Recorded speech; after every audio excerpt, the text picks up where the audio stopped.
Hello and welcome to today's episode of the Breadwinner Podcast. I'm your host, Caroline.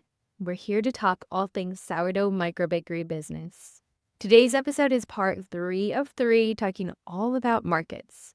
In the beginning, we talked about finding the right market in part 1, and in part 2, we talked about preparing for the market. Today, we're going to talk about the booth setup itself. This is where I started as I conceptualized the concept for this episode. I really wanted to share about the booth presentation itself and what I found works well for me, what I've observed works well for others, and a little bit of what I've observed does not work as well. And it just snowballed into a whole 3-part series. And I'm excited to conclude with this that's been on my mind for a really long time. I think it's really important to present yourself in a way that is professional. And so we're going to share some best practices, tips, and tricks so that you can stand out and be the professional baker in your community. Before we jump in, I want to let you know that today's episode is brought to you by the Breadwinner Network. I haven't talked a whole lot about the network for multiple reasons, but it is the next step for connecting in the Breadwinner community. We just wrapped up the Breadwinner Holiday Accelerator yesterday. It was a 2-day online event where we came together in community. We all got on Zoom and I got to see the faces of so many of you. The coolest part, though, was the way you all connected and supported each other. Many people made comments on how generous the bakers in the community were with their knowledge. No gatekeeping, no girl bossing. It was just generous sharing so that we all can succeed and grow together. And that's the magic of the Breadwinner community. All of our Breadwinner events just capture this beautiful synergy, this beautiful culture of supportive energy. Breadwinner Network is a monthly membership that you can join. It's only $17 a month, and it has that community. We're starting small, so there's not a ton of activity in there right now. So you get to be part of shaping the culture of this membership community where you have the community that's a little bit like Facebook, but without the algorithm. And you can just share your knowledge, ask your questions. But then we're also going to come together live on Zoom, share our faces, and come face to face with me. I've had a lot of recent requests for coaching. My capacity for coaching is extremely limited right now. So those slots are prioritized for alumni of the Inner Circle, which will open again in January. And hopefully I'll have a little bit more flexibility in my schedule before too long to open more coaching. But the way that I can get face-to-face with you right now is in monthly Q&A calls. And I love these. I get to just support and answer questions, and then the chat is magical. You all are sharing your answers as well. I could go on and on. It wasn't in my script to go down a deep dive rabbit hole on the network, but I want you to know about it because I'm so excited. And it's open right now.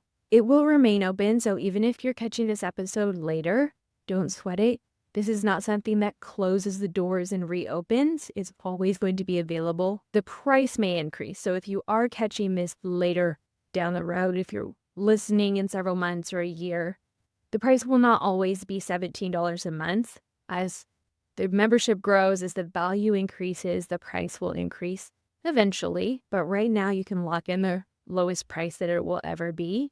And you'll stay at that price forever. You can cancel anytime, rejoin if you want, but it's going to be magic. It's going to be a beautiful online space of bakers supporting bakers, growing. And as a result, our local food economies will continue to thrive and grow and blossom. There's a link in the show notes and you can sign up, you can join. We will be having a Q&A call in the middle of November. We also will have structured monthly So using the process that I use to review each month, we're going to do that together as well. I will guide you through that. I've actually made a physical journal that you can get and you can track your entire year's growth in an actual paper copy. If you're watching on YouTube, I'm holding up my proof, my first draft, and it is an actual paper physical journal. I love that I can hold on to it. I was using it to review October the other day, And to be able to have the entire year be in a notebook and look back was going to be a really valuable tool in growing your business with intention. All right, I spent more time than I planned to talking about the Breadwinner Networks.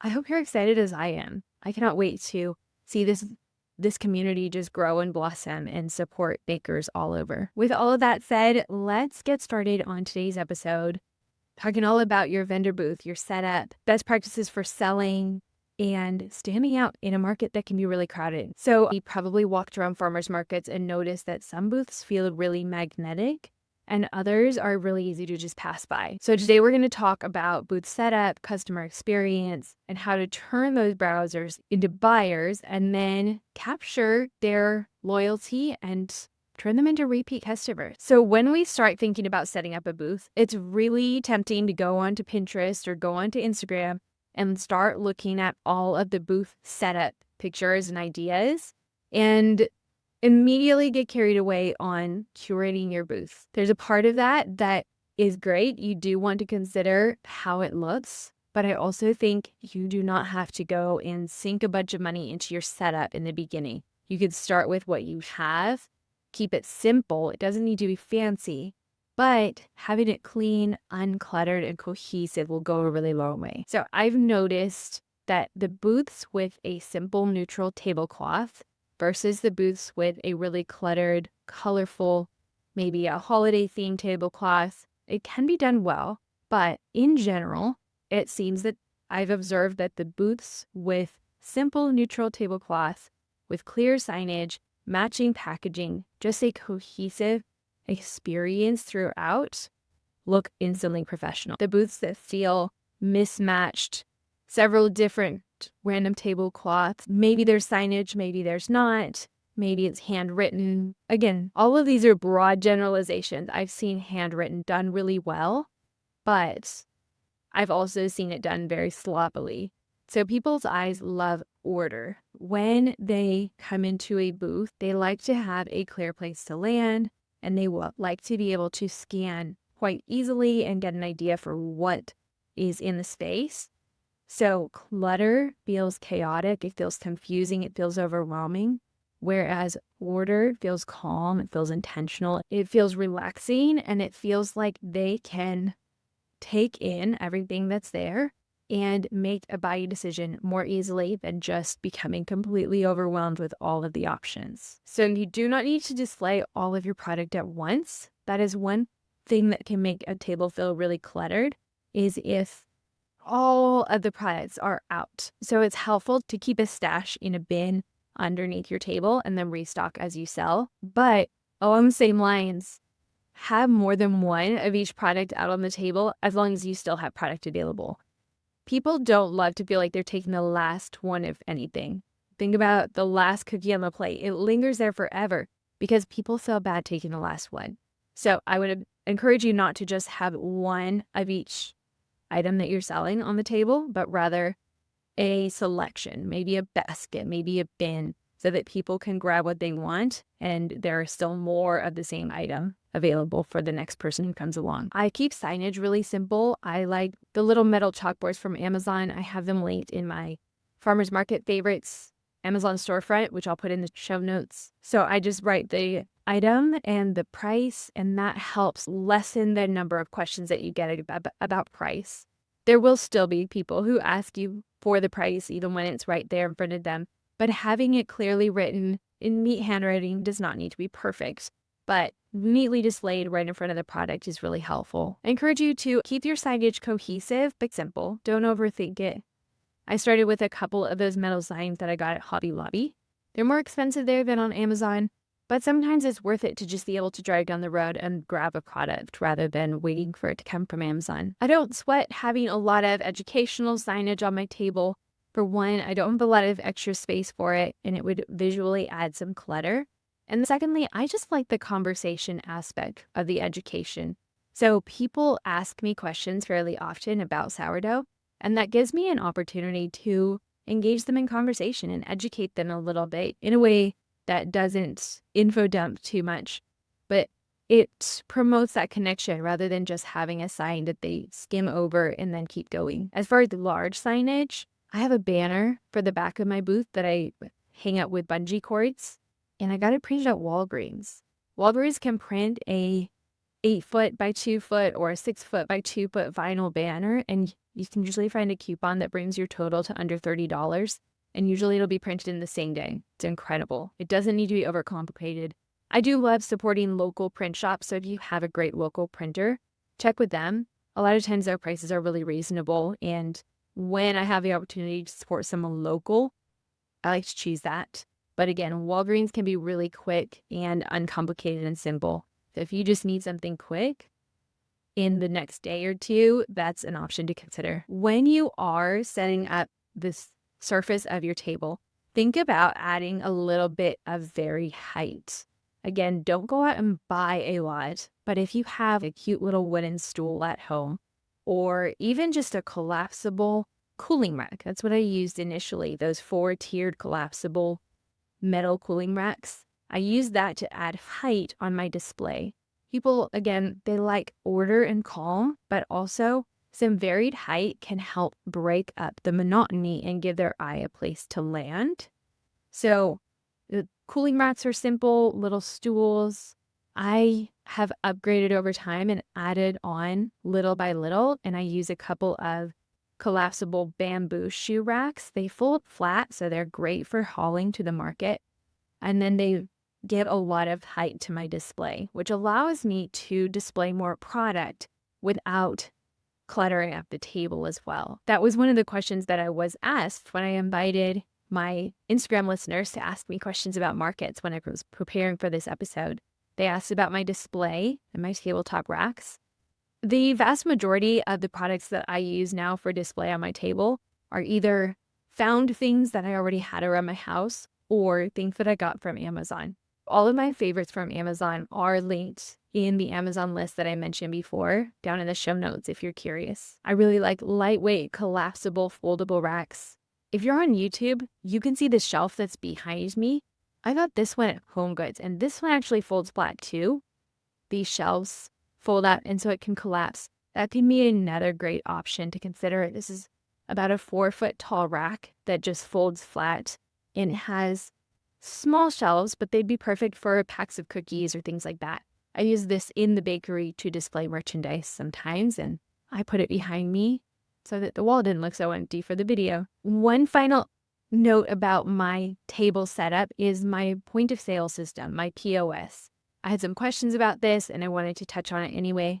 So when you're looking at my table, you'll see a few racks with my various products separated into categories. So I've got my inclusion loaves, my sweet treats. My sweet small packages of treats are right by my checkout stand.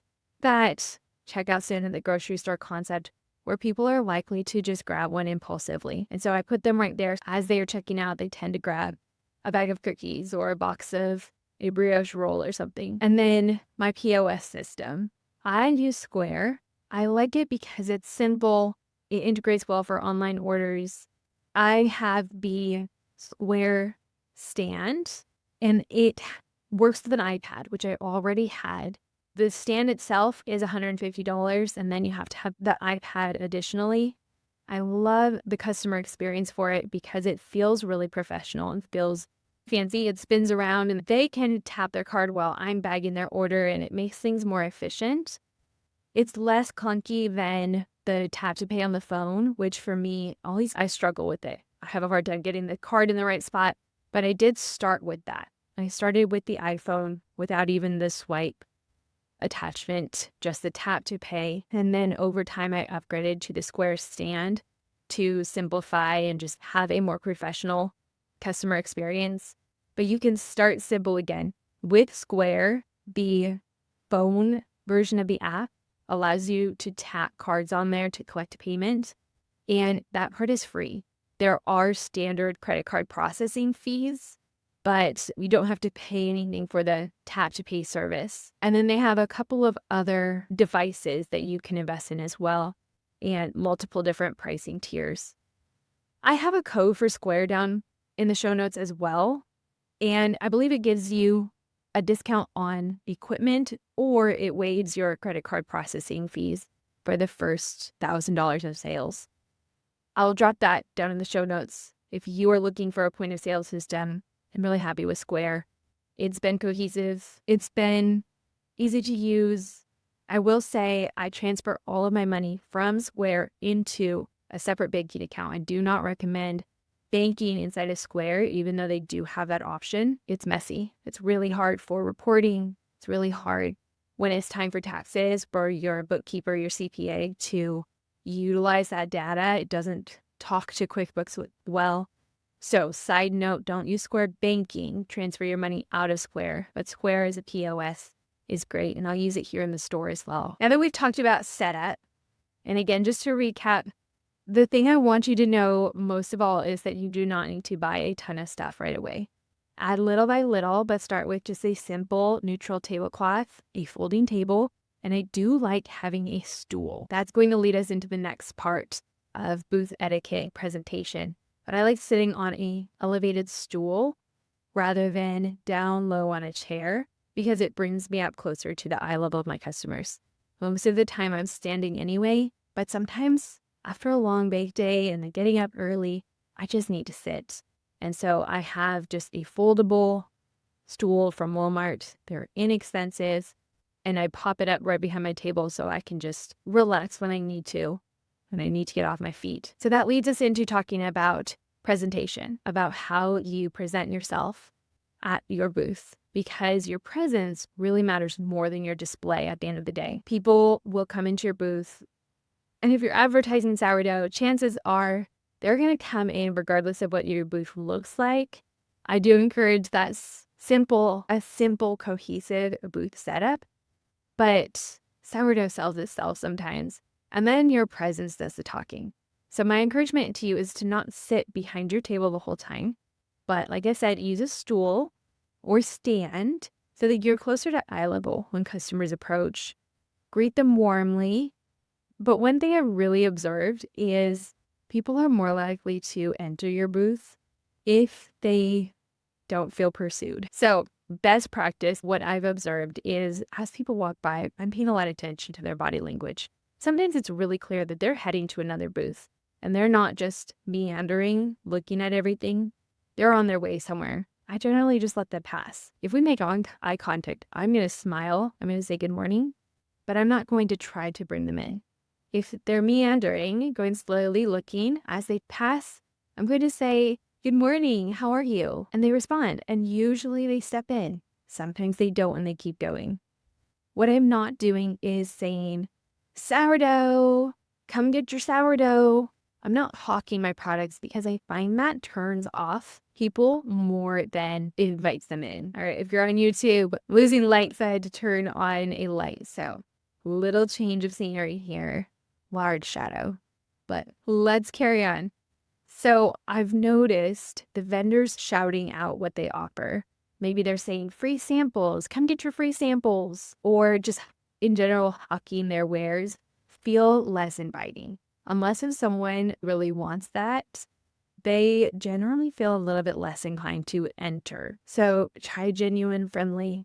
How's your morning going? That's going to go a lot further than try my bread. Once they enter your booth, there are a couple of options. My go-to is just to let them browse for a moment, greet them warmly, and then if it seems like maybe they'll have questions, I invite that. I say, let me know if you have any questions, or maybe I will share just a little bit. All of my products are sourdough made with organic flour. Let me know if you have questions. This could also be an opportunity to invite a little bit of a conversation. Veer away from fully info dumping and telling them everything that you know about sourdough right off the bat.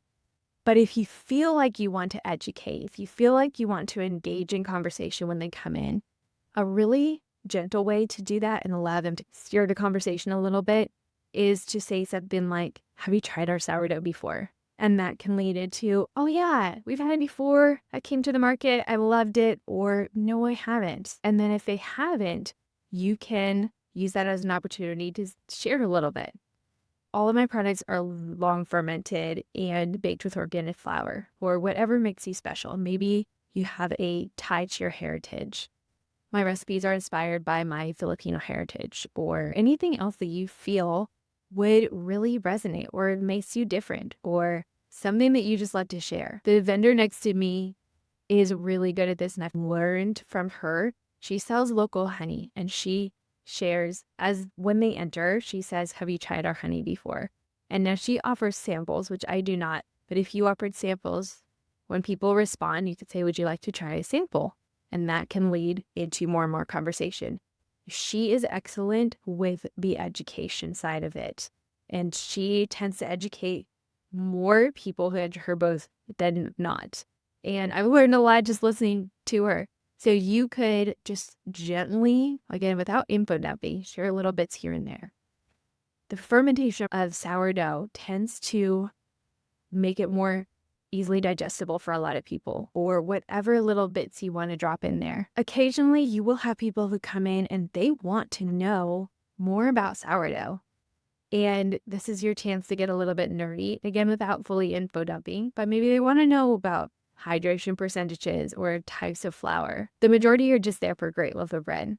So general booth etiquette is to pay attention to their cues, meet them where they are, and rather than pursuing people and trying to go out and bring them in, you are inviting them warmly and letting them choose to enter based on your beautiful professional booth and your warm demeanor. I find that goes really far.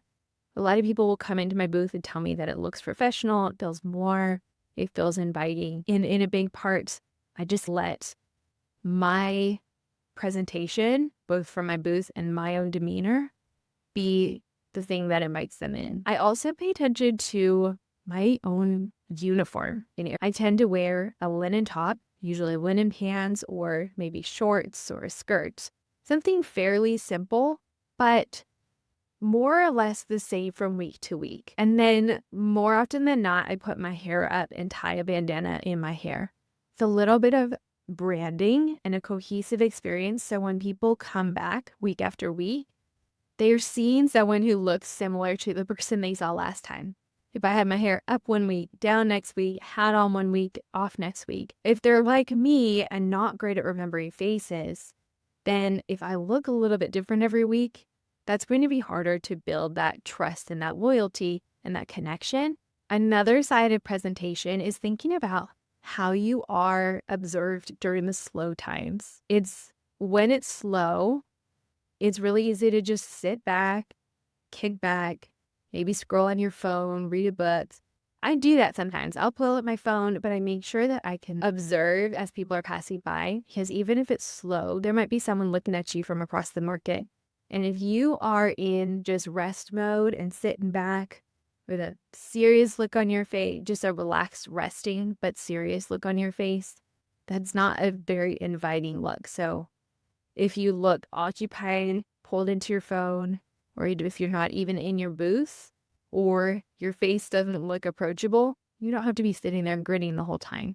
But consider how you look when it's slow. There's a vendor at my market who tends to take a nap when it's slow. And he'll kick back in his chair and just cross his arms and close his eyes. And I tell you, I want to do the same thing most of the time. But if a browser is walking by your booth and you're kicked back with your eyes closed, they're not going to come into your booth.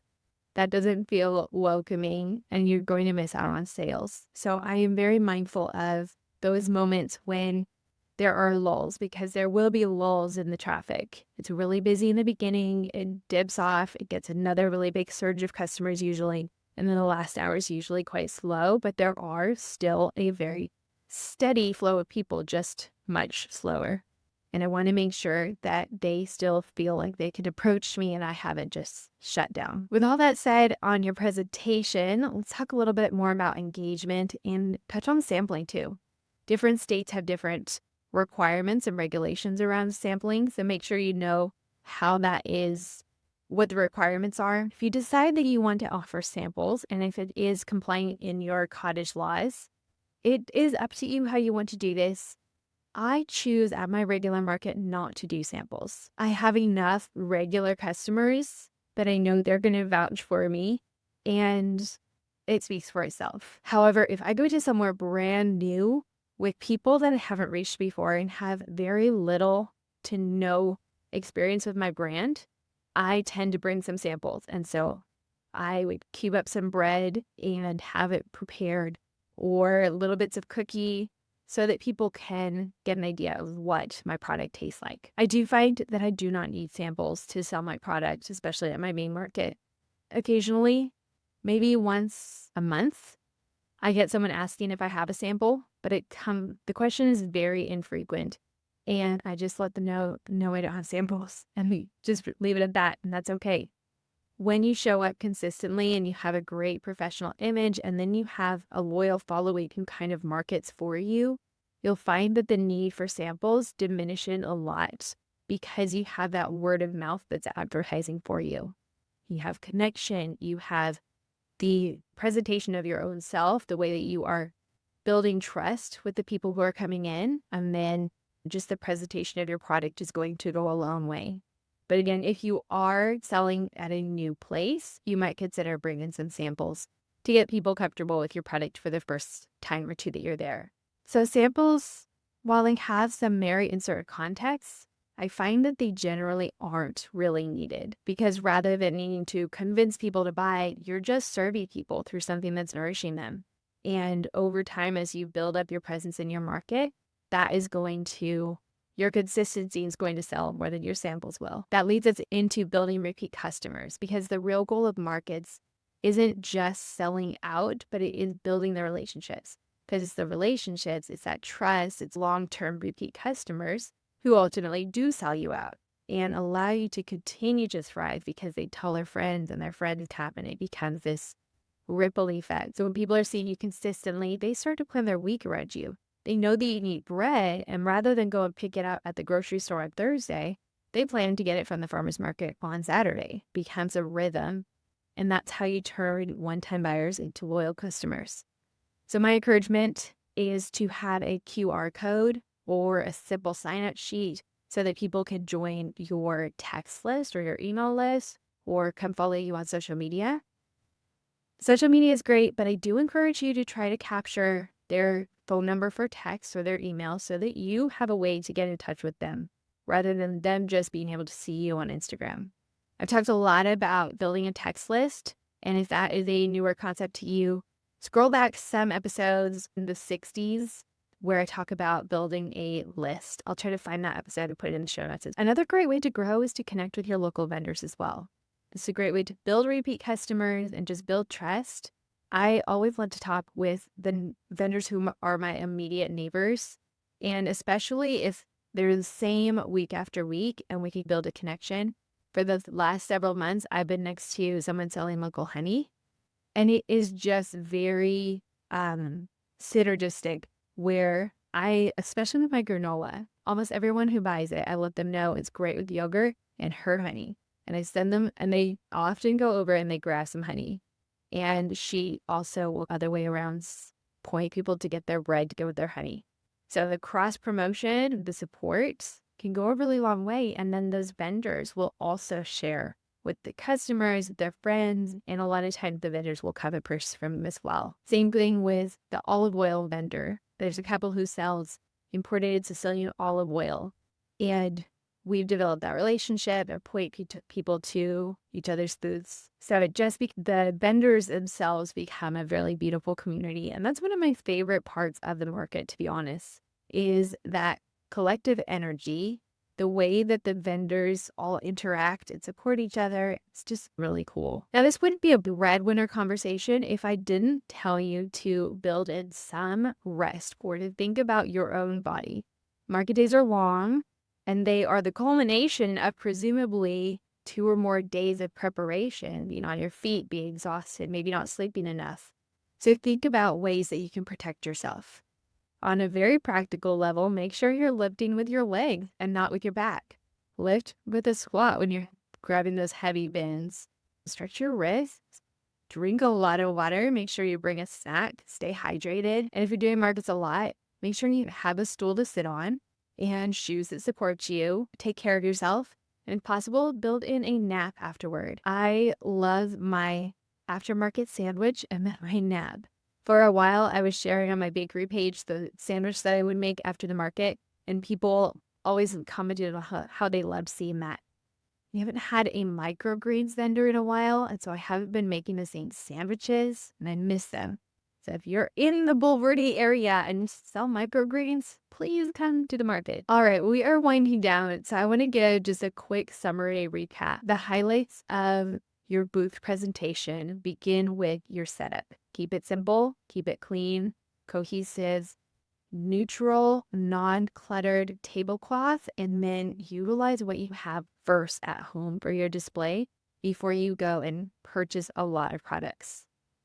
Think about adding a little bit of height variation for the visual interest, but keep things simple overall. As far as your own personal presentation, stand up, greet people warmly, let that conversation flow naturally. Don't feel like you have to go and engage every single person in a deep educational conversation, but read their cues and see if that's something they want and invite it in, but don't dump it on them. Your focus in markets that will go so far is to focus on connection and nurturing those who come to your booth. Learn the names of your regulars. Greet them by name. That connection will go so far. It does not have to be perfect. We're not here for perfection. I have definitely had to apologize a lot. Most weeks, I don't have a product on my table that someone wants, and I just let them know I don't have it this week. I baked what I had capacity for, and my flavors tend to rotate. Products I have available rotate. So I will make sure that I have that one coming out soon, or if I know it's coming up, I'll let them know. I'll put that on the table next week. But don't feel like you have to apologize. We're going for connection, for nurturing relationships, not for perfection. And then finally, take care of your body because this is hard physical work. And we need to nourish and nurture these bodies because there's a lot of responsibility on our own shoulders, both physical and emotional. And maybe even go get a massage once in a while. I sure could use one right now. So when you show up consistently and when you show up with care and with confidence, your market table becomes more than a booth. It becomes a place where people gather for good bread and for good energy, and they want to come back week after week, and they want to tell their friends about it. And sometimes they want to snap a picture and just be a part of that experience. I hope this felt encouraging and you feel more equipped to go if you have not yet sold at a market.